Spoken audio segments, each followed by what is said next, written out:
mesa de análisis que se va a conformar de una forma muy interesante. Está con nosotros el doctor Eduardo Sabugal Torres y, por supuesto, el columnista y analista político Norman Pearl.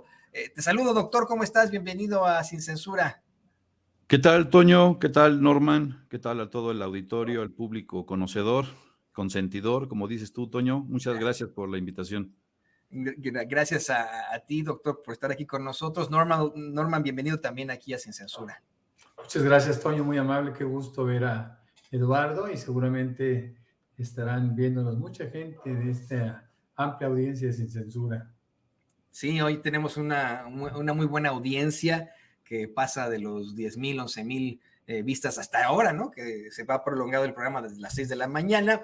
Y pues, ¿qué les parece, queridos compañeros, que hablamos de un planteamiento terrible que se hace hoy en la conferencia de prensa mañanera para sustentar la idea de lo necesario de la reforma judicial? Y es que todos los días, aquí en Sin Censura, llevamos algún tipo de historia, no que, pues, obviamente que ocurre, de algún caso de corrupción relacionado a un impartidor de justicia. Así como hace 6 años, todos los días, llevamos alguna historia relacionada a la corrupción absoluta del gobierno de Enrique Peña Nieto. Hoy es lo mismo con el Poder Judicial y hoy el presidente López Obrador le pide a la secretaria de Seguridad Pública, Rosa Isela Rodríguez, que dé a conocer un incidente que tuvo lugar ayer, la determinación de un juez en Querétaro para liberar a 3 miembros del cártel Santa Rosa de Lima, entre estos, uno, el hijo de quien sería pues señalado como el líder de este cártel, y pues bueno, así es como ellos exhiben la necesidad absoluta de esta reforma judicial. Doctor, empezamos contigo. Sí, esto que informa Rosa Isela Rodríguez, ¿no? La secretaria de Seguridad y Protección Ciudadana, como bien dices, es pues una raya más al tigre, porque esto viene sucediendo desde hace ya bastante tiempo. Esto de que un juez de Querétaro le dé libertad inmediata, o sea, en 24 horas prácticamente, ayer por la noche, a 3 miembros del cártel de Santa Rosa de Lima, incluyendo a este señor, a este delincuente que es hijo de el otro delincuente conocido como el Marro. Es nada más muestra de la urgencia que hay por reformar justamente el Poder Judicial, ¿no? Limpiarlo. A veces yo siento que hay como cierto purismo, ¿no? Que son las trabas que se le está poniendo a esta reforma que se le podría hacer. Cierto purismo para defender el Poder Judicial, pero de forma muy abstracta, ¿no? Es decir, el Poder Judicial está ahí para garantizar que se respete la Constitución, para vigilar a los otros 2 poderes, al legislativo y al ejecutivo, pero a veces se les olvida que esa abstracción está en sentido contrario incluso a lo que sucede de facto, ¿no? Entonces, digamos, en un mundo utópico ideal, ese poder judicial sí cumpliría con defender al pueblo al garantizar que la Constitución se está respetando.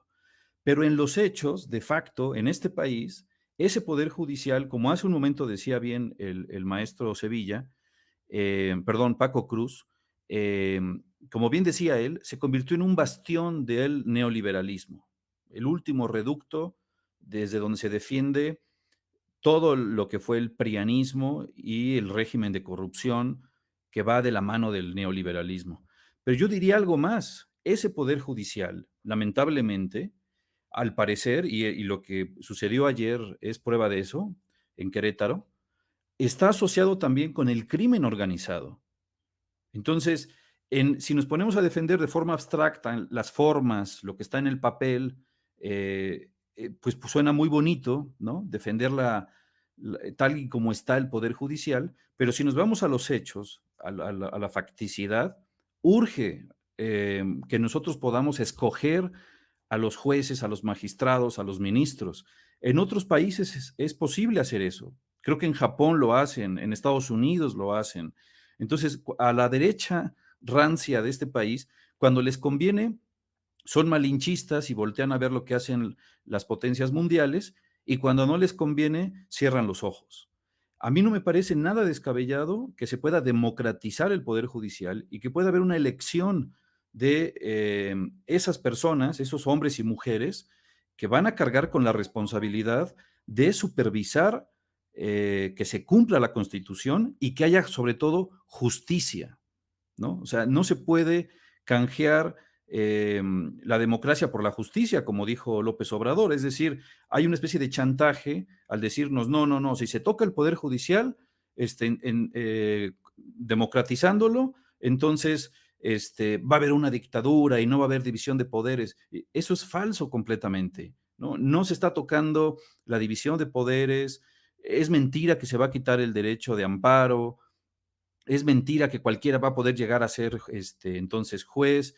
No, no va a ser así, ¿no? Va a haber una selección, una preselección de perfiles de posibles candidatos a jueces o juezas, y después habrá una difusión de sus trayectorias, de su carrera, y una discusión en asambleas con especialistas, dentro del propio Poder Judicial y desde luego en las facultades de derecho, y finalmente que el pueblo, nosotros, podamos decidir quiénes llevan esa tremenda responsabilidad de vigilar a los otros dos poderes. Yo creo, doctor y querido Norman, le voy a pedir al equipo que nos grabe, que también hay mucho de menosprecio y discriminación al pueblo, ¿no? Hay mucho, en estos momentos pululan en los medios de comunicación corporativos, Norman, los comentarios de sujetos pues muy arrogantes y sujetas, ¿no? Muy arrogantes, que nos miran hacia abajo y dicen, ay, es que pobre del pobre del pueblo, pobre del mexicano y mexicana de a pie, no tienen ni idea de lo que es un sistema jurídico, nadie les ha no han tenido una clase de introducción al estudio del derecho y se van por la demagogia, son menores mentales y pues los vamos a menospreciar, ellos no saben de la reforma judicial, por eso quieren una reforma judicial, por eso quieren elegir a sus impartidores de justicia, cuando bueno, ya se demostró absolutamente que somos ya un pueblo muy politizado, hemos estado revisando muchísimo lo que ha venido ocurriendo en la política desde hace ya algunas décadas, el gran despertar mexicano, yo creo que es la gran primavera mexicana, este humanismo mexicano del que habla el presidente López Obrador, y pues tenemos eso, ¿no? En nuestras manos ya por fin esa decisión, ese regalo que el pueblo le otorga a México, el que por fin nuestros legisladores podrán determinar una reforma judicial a pesar del menosprecio de los mismos de siempre, para, pues, no sé, Norman, demostrarles de qué está hecho ese pueblo de México, ¿no? Sí, bueno, la verdad es que a mí me llamó mucho la atención y eso motivó que yo hiciera un tuit ayer, cuando García Soto, aquel columnista que pareciera serio, que pareciera racional, de repente lo vimos cómo fue dando tumbos hasta llegar al gallinero de Claudio X González. Cuando dice que es la DEA, difunde que la DEA cuestiona las circunstancias y sobre todo el procedimiento, porque esto va a permitir que el narco se introduzca y el narco sea quien realmente elija a los miembros del Poder Judicial, ¿no? Ministros, magistrados y jueces. La pregunta que yo le haría, y le hice en ese momento en el tuit a este periodista, fue que ¿qué certeza tenemos de que no estamos ya inundados de estos personajes impuestos por el narco? Es decir, lo mismo sucedió con las elecciones, ¿no? Cuando decían, es que las elecciones, dentro de las elecciones va a participar el narco para elegir a sus presidentes municipales y legisladores, etcétera, etcétera, ¿no? Bueno, ciertamente eso es un riesgo, pero hay que reconocer que mayoritariamente el pueblo de México ha estado estableciendo ya condiciones, ¿no? Y tú lo dijiste muy bien, lo comparto, el pueblo mexicano está terriblemente politizado, ¿no? Yo he dado cuenta de gente que aparentemente está totalmente al margen de la política, inclusive de ámbitos de carácter intelectual, y te sorprende el conocimiento tan pleno que tienen, ¿no? Yo creo que la reforma al Poder Judicial, entre las partes finas que yo cuestionaba, era, a ver, ¿cómo es posible que un solo juez, como en el caso del Marro, aquí en el estado de Querétaro, haya decidido la libertad inmediata con un plazo máximo de 24 horas que citaba Eduardo, para que los dejaran en libertad? Parece que se estará intentando investigar y descubrir que no tengan otros delitos para, inclusive si es posible, retenerlos, porque esto es un plazo muy corto y además parece que la decisión es un poquito, llamémosle caprichosa para ser elegante, ¿no? Y sutiles y amables. Me parece que dentro de la reforma al Poder Judicial, la parte fina, decía yo, de esto es ese tribunal de disciplina judicial que se va a hacer cargo de sancionar, bueno, de supervisar y en su caso sancionar a aquellos juzgadores que no estén actuando en congruencia con la ley y con la buena fe que siempre se requiere. Mira, impartir justicia. Justicia es darle a cada quien lo que le corresponde por definición. Impartir justicia es bien difícil. Sin embargo, hay leyes bastante descriptivas, amplias, etcétera, que te permite ir más allá de tu criterio de juzgador. Y es la aplicación de la ley de una manera rígida, como muchas veces se logra una decisión más o menos justa. Y cuando digo más o menos es porque la justicia, termina por ser subjetiva. Yo creo que la reforma judicial es una de las grandes iniciativas de ley que el pueblo de México veía postergado. Yo he comentado en varias ocasiones, inclusive en Sin Censura, que en una ocasión caminando por el norte de la Ciudad de México, me encontré con un pequeño museo, ¿no? Que no tenía otra cosa más que una pequeña celda, un reo aparente al fondo, y sobre todo lo que me llamó la atención fue aquella máxima o aquellas frases que pintaron, ¿no? Que decía, en este lugar inmundo donde habita la tristeza, no se castiga el delito, se castiga la pobreza. Lamentablemente hemos visto cómo están infestados, déjame decirlo de esa manera, las cárceles, los penales de alta seguridad, etcétera, de gente pobre. Solamente son pobres. Y la gente rica o los delincuentes de cuello blanco siempre terminan por lograr, si no libertades inmediatas, y concesiones abiertas desde el primer día que pisan esas cárceles. De tal forma que la justicia en México tiene que ser no solo expedita. Estoy viendo que la reforma plantea plazos menores, ¿no? Que se deben de decidir entre 6 meses y un año, y esto seguramente va a favorecer su aplicación, pero también hay que reconocer que siempre el dinero ha jugado un papel fundamental en las decisiones de los juzgadores, ¿no? Cuando digo juzgadores me refiero pues a todos, ¿no? Ministros, magistrados y jueces. Y esto es una cosa muy triste, por eso me llama tanto la atención la aparición o la creación de este tribunal de disciplina judicial para que esté vigilando a los juzgadores. Ahora, antes yo diría que una vez que se conozcan los nombres de los candidatos a participar como juzgadores, pues tenemos que conocer muchas cosas, entre otras, y creo que es una parte importante, es su comportamiento con respecto al dinero, ¿no?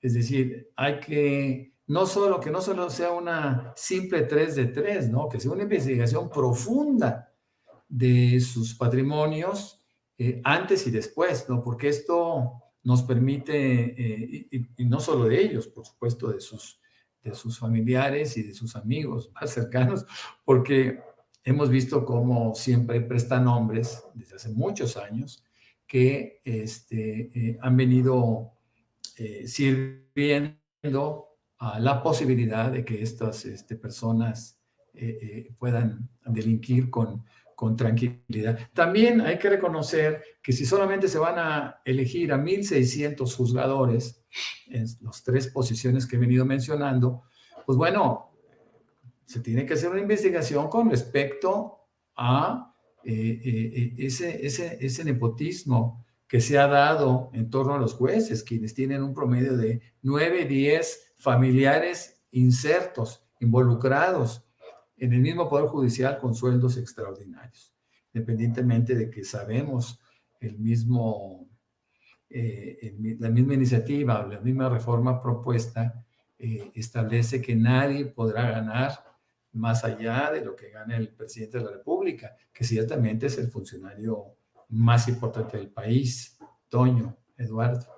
Sí, sí, y bueno, es que son tantos cambios, tantas aristas, tanto que revisar en cuanto a solamente una reforma, pero estamos hablando de las 20 propuestas por el presidente López Obrador, más las que le suma la doctora Claudia Sheinbaum en pues despertar, esta celeridad que le quieren dar en las cámaras a partir de septiembre de este año, antes de que se vaya el presidente López Obrador. Y le voy a pedir al equipo que nos grabe porque creo que ese también es el tema de hoy al hablar del rechazo que obtuvo incluso una mayoría simple representada, que nos representaba a nosotros como mexicanos, doctor Eduardo Sabugal, ahí en nuestras cámaras, una mayoría simple que intentó una y otra vez durante este sexenio aprobar una pues cantidad impresionante de reformas que eran más que evidentemente propositivas para el pueblo de México, pero que por consigna, como hoy el presidente López Obrador lo denunció, pues eran bloqueadas por el bloque conservador. Se queja el presidente de la mañanera de lo irracional de la oposición conformada por el PRI, PAN, PRD y Movimiento Ciudadano, al darle línea a esos legisladores para que no aprobaran cualquier cosa que oliera a él, ¿no? Eso era a él, a la Cuarta Transformación, se bloqueara. Hoy ya tienen esa posibilidad en la Cámara de Diputados, en la Cámara de Senadores están a 2 senadores, pero pues pensando en, obviamente, cómo son los políticos y lo que necesitan, como lo que siempre necesitan este tipo de personajes, estamos seguros de que algunos tendrán que dar su brazo a torcer si no quieren desaparecer en la política. ¿Qué opinas de esto, doctor? Sí, creo que concretamente López Obrador en la mañanera de hoy se refería justamente a esta necesidad, ¿no? A este planteamiento de que la Guardia Nacional pasara a la esfera, al resguardo de la Sedena, ¿no? De la Secretaría de la Defensa Nacional, por disciplina, por la metodología que hay ahí, por el rigor, ¿no? que existe dentro del ejército, ¿no? de la Sedena, para ser específicos, ¿no? Sigue teniendo un mando civil, pero formaría parte ya no de gobernación, sino de la Secretaría de la Defensa Nacional. ¿Para qué quería eso la Cuarta Transformación? Pues para que no pasara con la Guardia Nacional lo que pasó con la Policía Federal, ¿no? Para que si llegara, toco madera, pero si llegara a ver en el futuro un Genaro García Luna versión 2, pues no corrompiera a esa Guardia Nacional que está, pues no en pañales, pero sí gateando, ¿no? Hay ya muchos cuarteles en toda la República, hay 125,000 elementos, una cosa así. Y entonces, ahora es momento de protegerla, de blindarla contra la corrupción, de blindarla contra la tentación que siempre existe de coquetear con el crimen organizado. Y entonces me parecía un tema de seguridad nacional, esta propuesta de López Obrador de que la Guardia Nacional pasara a formar parte de la Sedena o estuviera a las órdenes, digamos, blindada de la Sedena. Y se aprobó en las cámaras y los jueces de la Suprema Corte de Justicia lo echaron para atrás. Entonces, no solo es un ninguneo a los otros dos poderes, al legislativo y al ejecutivo, sino que atenta ya contra la seguridad nacional. López Obrador en la mañanera dijo, yo la única vez que hablé con dos jueces de la Suprema, con dos magistrados, fue en ese caso. Los llamé por separado, les expliqué lo delicado del tema, la necesidad de proteger al pueblo de México contra una PFP-2, ¿no? Y lo ignoraron, ¿no? Entonces, otra raya al tigre. Si ya hicieron eso, pues en el futuro van a volver a hacerlo. Por eso urge que el pueblo pueda escoger a sus impartidores de justicia, porque justamente eso es un botón de muestra, ¿no? Lo que pasó con la Guardia Nacional, que entonces lo que está viendo el Poder Judicial no tiene nada que ver con lo que está viendo, no digamos ya el Ejecutivo y el Legislativo, sino la mayoría de los y las mexicanas, ¿no? O sea, la realidad más reciente de este país, ¿no? Desde que con Calderón se implantó un narcoestado y que se desató la violencia en todo el país, ya el Poder Judicial quedó supeditado a ese poder fáctico. Entonces, vuelvo a hacer yo la distinción entre lo abstracto y lo fáctico. O sea, es un hecho que si la Guardia Nacional queda desligada o quedaba desligada de la Sedena, iba a ser un foco posible de cooptación o de corrupción por parte del crimen organizado. Así que una vez más se comprobó con este caso que urge esa reforma al Poder Judicial.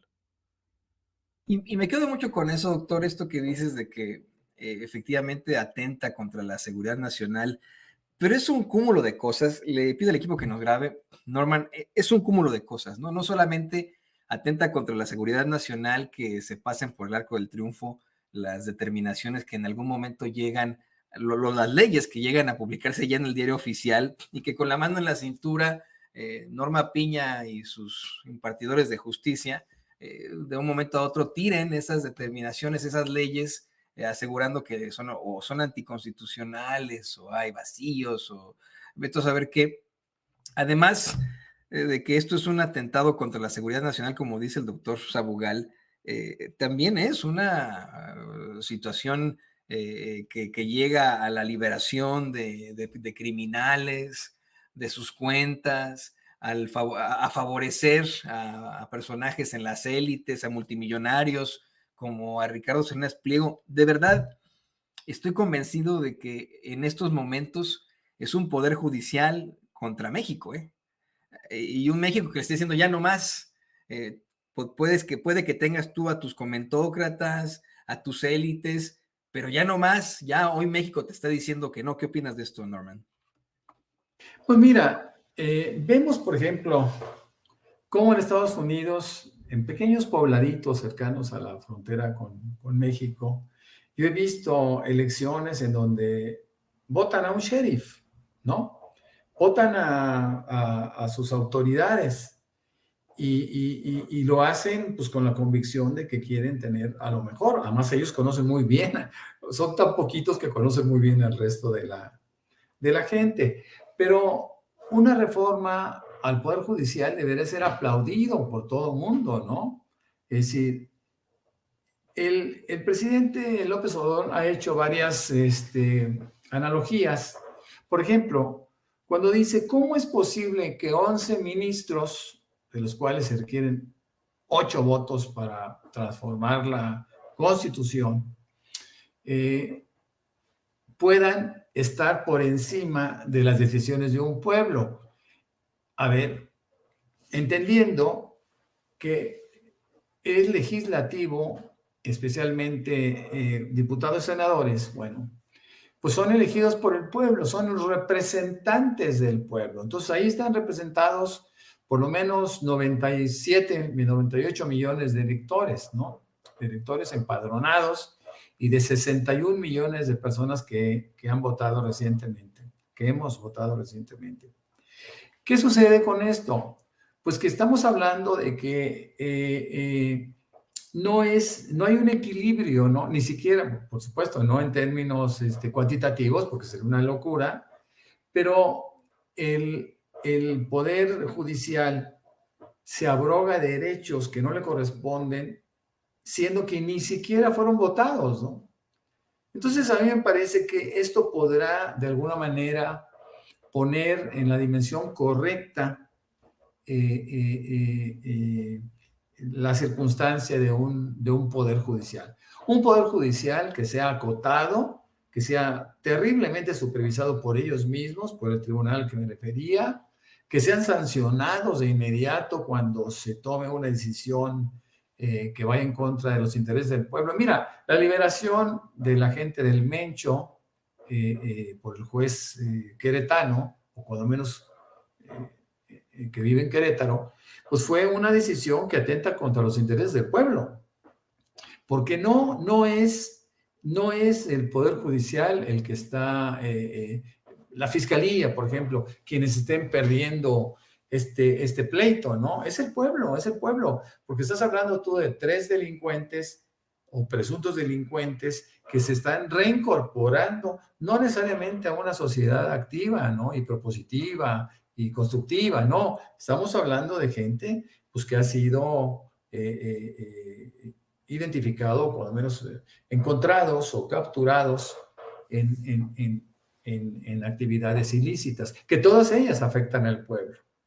Entonces, cualquier decisión de la Suprema Corte de Justicia, de los magistrados o de los jueces, de cualquier tipo de juez, que no esté soportado suficientemente para esa decisión, están, insisto, atentando en contra de los intereses del pueblo.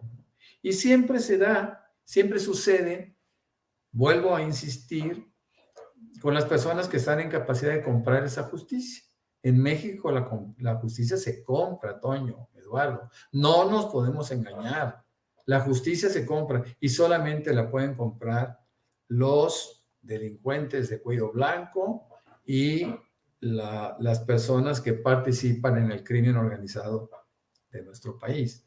Entonces, es muy triste lo que sucede, es dramático que todavía algunos puedan siquiera suponer que haya un ápice de injusticia en esta decisión de modificar 16 artículos, si no me equivoco, al Poder Judicial. No hay que olvidar que en las encuestas que presentó la doctora Claudia Sheinbaum, nuestra presidenta electa, pues en estas encuestas se muestra claramente el interés de la gente porque se haga esta modificación, estas reformas. Y es una forma de seguir apegado a las decisiones mayoritarias. Nuestros políticos tienen que estar decidiendo en función de las mayorías. Eso es democracia. Visto de otra manera, son actos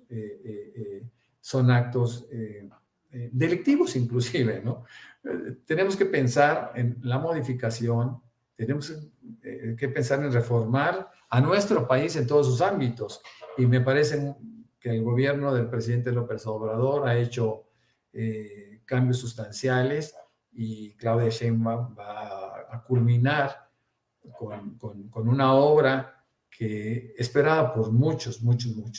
Fíjate que hace un momento se olvidó, bueno, ya no formaba parte del espacio, pero, y al margen, ¿no? Cambiando de tema, al margen de lo que estamos platicando, quiero recordarte que yo soy de Tampico, Tamaulipas, y que para mí el significado, el ingreso del ciclón a ese bello puerto, pues tiene un antecedente, ¿no? Yo recuerdo, yo viví muy chico el ciclón Hilda, que fue devastador, metió un barco 2 cuadras adentro de la ciudad y se tardaron 2 años en sacar ese barco. Viví también el ciclón Inés en el 66 y bueno, tengo recuerdos, por supuesto, muy vivos, ¿no? Sobre el puerto de Tampico, Altamira y Madero, como le dicen ahora, el sólido sur del estado de Tamaulipas. Perdón por este apunte.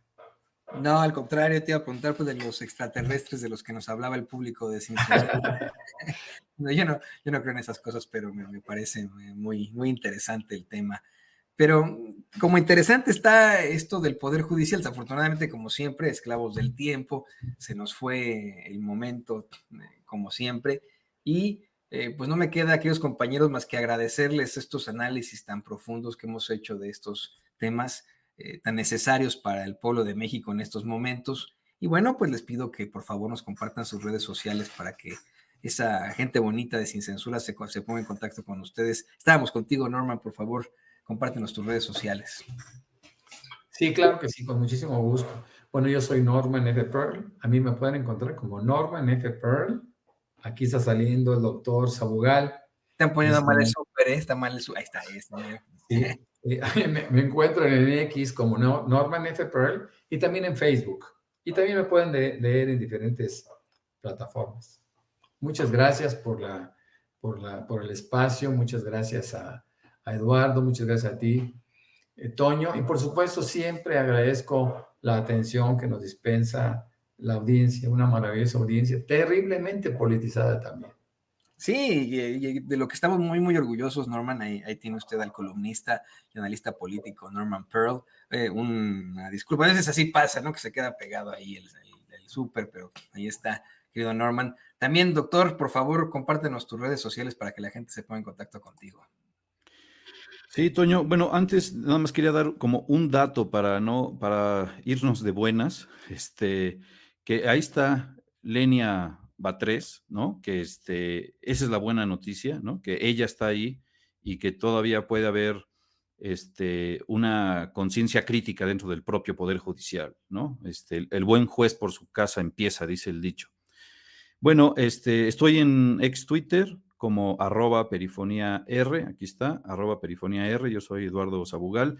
Un gustazo estar compartiendo la mesa con Norman, le mando un abrazo a ti, Toño, y gracias a todo el público por escucharnos y sus comentarios.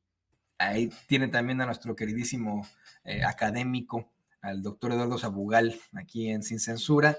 Y bueno, que sí, efectivamente, esa es una buena nota. Ahí está Lenia Batres, la llamada ministra del pueblo.